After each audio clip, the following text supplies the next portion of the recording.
I decided to put myself to the test and enter a data science competition with a prize pool of $3,000. I went through way more disappointment, stress, and challenge than I could ever imagine over the 24 days. I struggled and sank way more hours into this than I'd like to admit, and ended up pulling off a surprising finish. It ended up way better than I expected. Dude, no way. Hi folks, I'm Trent. I've worked as a professional data engineer for 6 years, and I thought back to what got me into this profession in the first place. Back in 2018, I was an applied math student feeling pretty lost. I had no idea what career to pick with my degree until I stumbled onto data science. It seemed like a way for math and stats nerds to actually make a difference in the world. And hey, it paid pretty well too. Now, I got my first job as a consultant back in 2019 and got my very first project where I would be a junior data scientist for a bank. But it turns out what the client actually needed was a data engineer. And because I really liked the team that I was working with and I was learning a whole bunch, I decided to become a data engineer, and data science kind of took a back seat. I was really focusing on the engineering side of things. But throughout the years, I've never lost interest in data science. I read books, watched tutorials, and even tried out some competitions. But I was mostly messing around. While I got to do some professional work in data science, I never really put myself to the test. So when I saw an email from a data science competition website, Zindi, about a competition that was coming up, I thought to myself, well, here's a chance to see if I can still operate as a data scientist. Zindi is a data science competition platform hosted right here in my home country of South Africa. It often hosts challenges with real-world impact, like measuring soil quality or forecasting CPI. It's a bit like Kaggle. You're given a dataset, a submission format, and a deadline. You submit your predictions, you get a score, and if you rank near the top, there's prize money up for grabs. The challenge I decided to take on was the IBM Skills Build Hydropower Climate Optimization Challenge. That's a mouthful. The challenge was to forecast power utilization of a remote region in Pakistan, a region called Kalam. This region depends on micro hydropower plants to support rural communities. I'll attach an article about it that I read. It's pretty interesting, actually. And by being able to forecast power utilization into the future, plant operators can really plan for system downtime and supplying for demand. The rules for the competition were that we could only use the data provided and were limited to 10 submissions a day and 300 submissions overall. When I started the competition, I had about 24 days to create the best forecasting model I could to produce the best power usage forecast for 31 days into the future and secure a top spot on the leaderboard. And every journey of 1,000 miles starts with the first step. To start off, the challenge posted a huge dataset. The power generation file was 3 gigabytes in size and contained statistics for multiple hydropower plants recorded at 5-minute intervals. It spanned from around about 2023 to 2024. Now, the most overwhelming part was that there were 400 different time series in the dataset. For the submission, you had to forecast for 194 of those.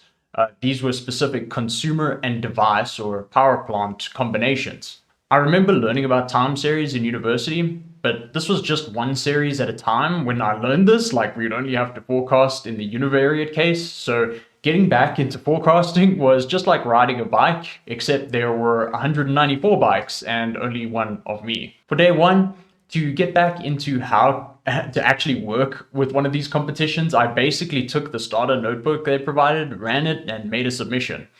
This is where my hurdles started because I immediately lost the recordings of my first submission and my old PC gave up on me.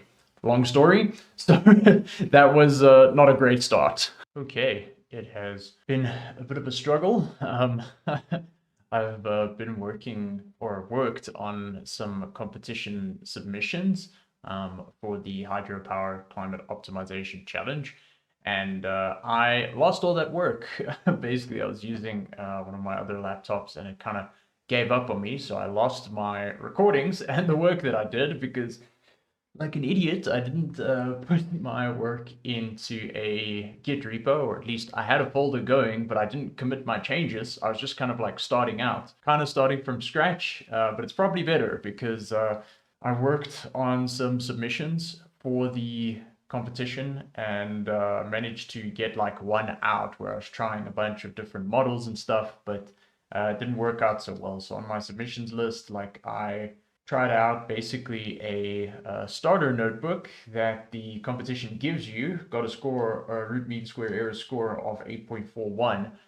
And this was my base score because then I tried to submit another file and this completely broke on me. And then I tried my best to create like a multi-model, like something more advanced, where I was like selecting different models and stuff, and this gave me a way worse score. So yeah, I was feeling pretty dejected. Like everything that could go wrong went wrong. So I'm gonna start basically from scratch and yeah, get some submissions in. While I learned more about the problem and explored the data, my first real strategy was to cluster the series into subsets. So instead of needing 194 individual models, like one model per each time series, I'd only need however many clusters I came up with. This could be like 5 or 6 different clusters. Now, key lesson learned, not every strategy pays off, and that's okay. Trying and failing is kind of part of the journey. All right, we draw ever closer to the final submission date of the 14th of April, and things are not going fantastically. My rank is currently 130 out of like 245 active people, and it seems like, or active participants, should I say, and it seems like, yeah, things have changed up. That this score has gotten lower, the bar has gotten higher, the RMSE score has gotten lower, and I'm not moving. Things are not going well. Basically, from where I left off the last time, I tried a whole bunch of models, like I was trying XGBoost and linear regression and stuff, and that's not going well, right? But I tried linear regression with no parameters. Yeah, I got like a super high root mean square error, which is insane. And I was just getting frustrated and like just throwing models at the problem. And it turns out that my best performing model, this ARIMA 713 over here, this 8.28 score, I went to the discussion board, the chat board over here, and someone suggested it just like on a whim. They were like, yeah, you know, if you use ARIMA with the parameters 7, 1, and 3 over here, that gives you a good score. So I was like, you know what, whatever, let me try that. So I gave it a spin. And that turned out to be the best score that I got. So yeah, things aren't going well, and I needed to come up with a kind of better plan, at least to formulate a model and do things better. Because at this point, I was just kind of like throwing data at models, and yeah, that's not going well. Now, the overwhelming part about this problem is the sheer number of series to forecast to, right? You need, or forecast for. That is 194 different series that you need to forecast for. So it's overwhelming, right? Visualizing that is incredibly difficult. Like the straightforward way to approach it would be for each series, go and visualize the series, figure out what's going on with it, and then try something out for 194 different series. So that's impractical and overwhelming, right? And just plain boring, to be honest, to like go through it and each and every individual series. What I needed was a way to categorize and group the series together, because there's probably behavioral patterns, or at least my hypothesis is that there are behavioral patterns that are similar in and amongst the 194 series. Like some of them maybe have a lot of variance in them, like they go up and down like crazy. Some of them are more stable, right? And if I can categorize these things together, or these series together, I can apply similar strategies to a small number of categories, rather than trying to develop 194 individual strategies, right? Moment of truth. Let's submit it. Got it. And add that in. Man, I almost don't want to submit this because I'm going to be sad if this doesn't work out, but you know what? It's fine. Doesn't work out, we try something different. I'm like nervous to click the submit button. Anyway, you know what? Let's try. Let's see what happens. No. No. Oh, it did worse. It did so much worse. No. God. Okay. My lord. Okay. Yeah. That was a big letdown. Okay. You know what? I'll try again. So this was a bust. My code was super complicated and I was getting worse and worse results. I needed to try a different strategy altogether. So throughout the challenge, I was scouring the chat to basically see what everyone else was trying. Now, of course, no one was going to give you their specific strategy. I mean, there's $3,000 up for grabs, so no one's going to tell you exactly what they're doing. But there was one user in particular that was really helpful. So a special shout out to Code Joe, who would release their notebooks periodically and give a better and better baseline for the community. And I learned a lot from these notebooks, and they were really helpful throughout this competition. They really eased a lot of my frustration. So thank you. If you ever see this, thank you so much. So what Code Joe was doing was really interesting. He pointed out two things that really helped me. Number one, there is a ton of bias in the dataset if you don't pre-process it properly. Basically, there are a ton of zero signals, like areas of the graphs where there were just zeros. And if you feed that to your model and tell it to train on a bunch of zeros, it's going to predict a bunch of zeros as well and reward itself for doing so. So there was heavy bias in there, and that's a lesson learned. Bias and overfitting is real. The second thing that Code Joe did that was interesting was they focused on one model rather than several models. They basically trained a single powerful general model rather than kind of training 5 or 6 or even 100 different bad models like I was. So those two lessons needed to be taken forward. To do this, I effectively chopped the data at July 2024. This avoided a lot of the zero signals, basically. I did lose a bunch of data by doing this, but nonetheless, it was pretty useful and you still got a bunch of data to work with, so not too bad. The other thing I did was focus on a single model, basically, or change my strategy to make a more general, powerful model with all the training data I had. Now, to create a good testing set for my data, the strategy I adopted was to take every single series and basically chop it back by 31 days. This is how long I'd need to forecast for in the real case. So this seemed logical. I basically took every series, chopped off 31 days from each of them, and then used those as testing sets, right? So this would help me prevent overfitting, because now I was using a whole bunch of training data from all these different series, and each of them had a testing set associated with them of real data. This really helped me start to make progress. At my lowest point, Zindy hosted a webinar about midway through the competition where they interviewed multiple people. One of the folks was actually someone who was involved in the setup of the micro hydropower plants in Kalam. It reminded me that beyond the competition, there were real people doing amazing work to help the world. And really, this contest and the whole reason I enjoy data science is because it makes people's lives better. I recomposed myself, and next thing I know, the myth, the legend, Code Joe himself was part of the webinar. He walked through his new notebook that he had cooked up. The new notebook had something critical in it: feature engineering, an emphasis on feature engineering. And of course, this was the answer, right? It's not how big or fancy the model is. The ultimate strategy is to find and create features to make your models work better. I mean, the classic saying is garbage in, garbage out, right? So a lesson learned: when you get stuck, get close to the data, plot it out, and look at it from different perspectives. Now, even after some work with these new ideas, my scores weren't great. But funnily enough, I tried a simple linear regression model with weather covariates and focused on generality, and got a pretty decent score. Okay, after driving myself like half insane and really working hard at trying to get like an optimal submission after watching some of the videos and reading some of the threads and stuff, and getting some help from a webinar hosted by Zindy, I've finally put some of the techniques to use, and I want to now submit the model that I have come up to. One of them is just like a pure linear model. I'm actually going to try an XGBoost model as well using the techniques that I learned from attending the webinar and just trying a bunch of stuff out. But this is just trying like a basic linear regression with all the data, with covariates, with optimal lags, like finding that kind of stuff with Optuna and seeing if that actually translates well into the competition.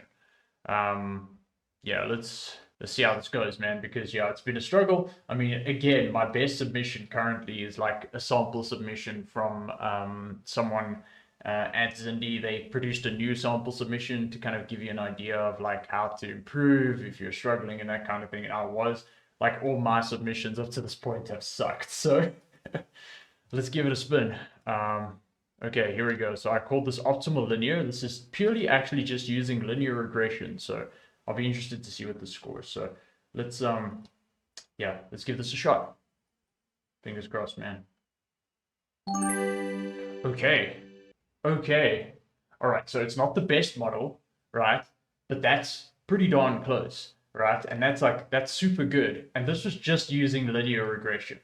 Okay. So I'm excited to see what happens when I like try XGBoost or try and like optimize an XGBoost model. Yeah, I'll record that submission. I've got the model sitting around. I just have to like format the submissions. But that's actually impressive. Just using a linear regression, I managed to like outperform an XGB multi-model that I tried the other day. So yeah, it turns out, hey, back to basics in data science. That it's not the model so much as it is the data itself that you use to train your model. Of course, you know, different models do help you and do improve things, but I'm actually super impressed that a linear regression could do that well. Okay, I produced the output for the XGB model. Let's give that a try. It actually wasn't doing super well on the test set. Well, when I say super well, it was like pretty close to how well the linear model was doing, which is interesting. But what I did is I transferred the parameters that I found from the linear model, because the linear model is like fast to train and stuff. I just used those in the XGB model, so like one-to-one transfer, and actually didn't do as well on the testing sets. But let's just see what happens. I mean, maybe it generalizes better or something. I just called this XGB covariate. Yeah, let's submit this and see what happens. It might just have 8.6 as well. Oh no, it did way worse. No. Okay, I'm gonna have to optimize the XGB model. Yeah, that's all I can do, is kind of go back to the drawing board and try out different variants of the XGB model. After all of this, I was in 56th place. A decent result, all things considered, but nowhere near any of the top positions. It looked like this competition was a bust for me. I had to wait for the final results to be announced. See, Zindi, like many other competition platforms, uses two leaderboards, a public one and a private one.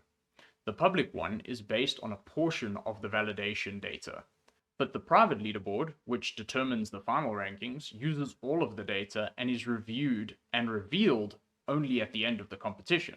This is done to prevent overfitting and ensure that the models that are produced actually generalize well. All I could do now was hope that my focus on generality and simplicity would carry me a few positions up on the private leaderboard. I'll be honest, I felt a bit dejected. I was getting my ass kicked by this challenge and felt like I'd burned all those hours I spent. I reminded myself again that real people were benefiting from the work around this project. And also, I'd learned a lot about forecasting, about using the darts package in Python, which I'd never used before, and about keeping things simple when everything else feels complicated. I prepared my final submission, documented everything I did to reach that point, and left with my name in position 56. After my last submission, I took a break from the competition. I'd been so caught up in it and so fixated on it that I forgot that I had projects and a life outside of the competition. I even thought that I should just cut my losses and not make this video because of how badly things were going and how kind of bad I felt about the results that I was getting. And then, all of a sudden, it was the 14th of April, the day to reveal the private leaderboard and where I'd land up after all was done and said. And then, this happened. Okay, so I saw an email come through from Zindi. I saw the notification on my phone. I just kind of read the subject line and it said congratulations on it, but I haven't looked at the full email. So I wanted to look at that. I'm going to open that up in the background and let me actually share that on my screen. Dude, no way. Dear Medium Chungus, you are number 4 on the private leaderboard of the IBM Skills World Hydropower Climate Optimization Challenge. Great job.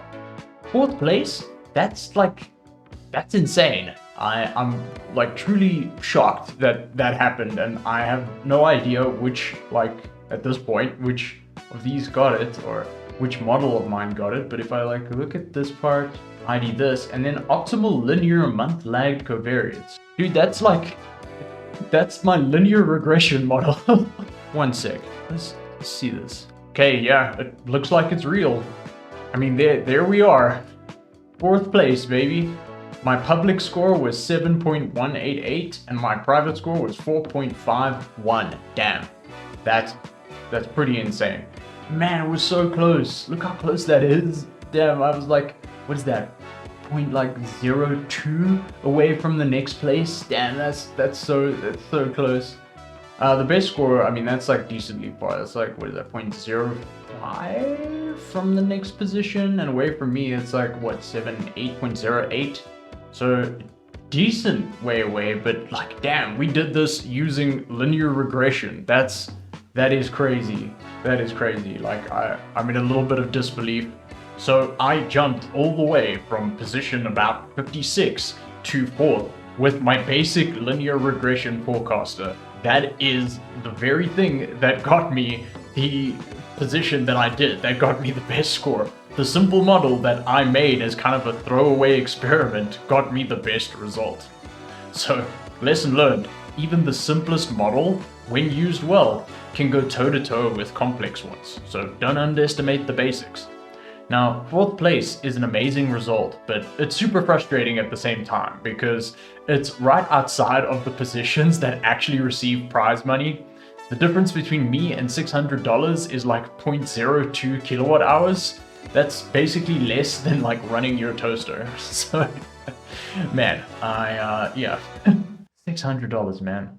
Nonetheless, I want to say a huge congratulations to everyone who participated. I'm nothing if not a good sport, or at least I try to be, especially the top 3. And again, special shout out to Code Joe, who helped everyone along the way. I think he received a lot of praise and it was well deserved for all the knowledge that he shared. I pushed myself, went through a lot of emotions that I didn't think I'd go through in, like, you know, it's a competition on the internet. Like, I mean, let's be real here. Come on, we shouldn't take these things so seriously, but I got really frustrated at times.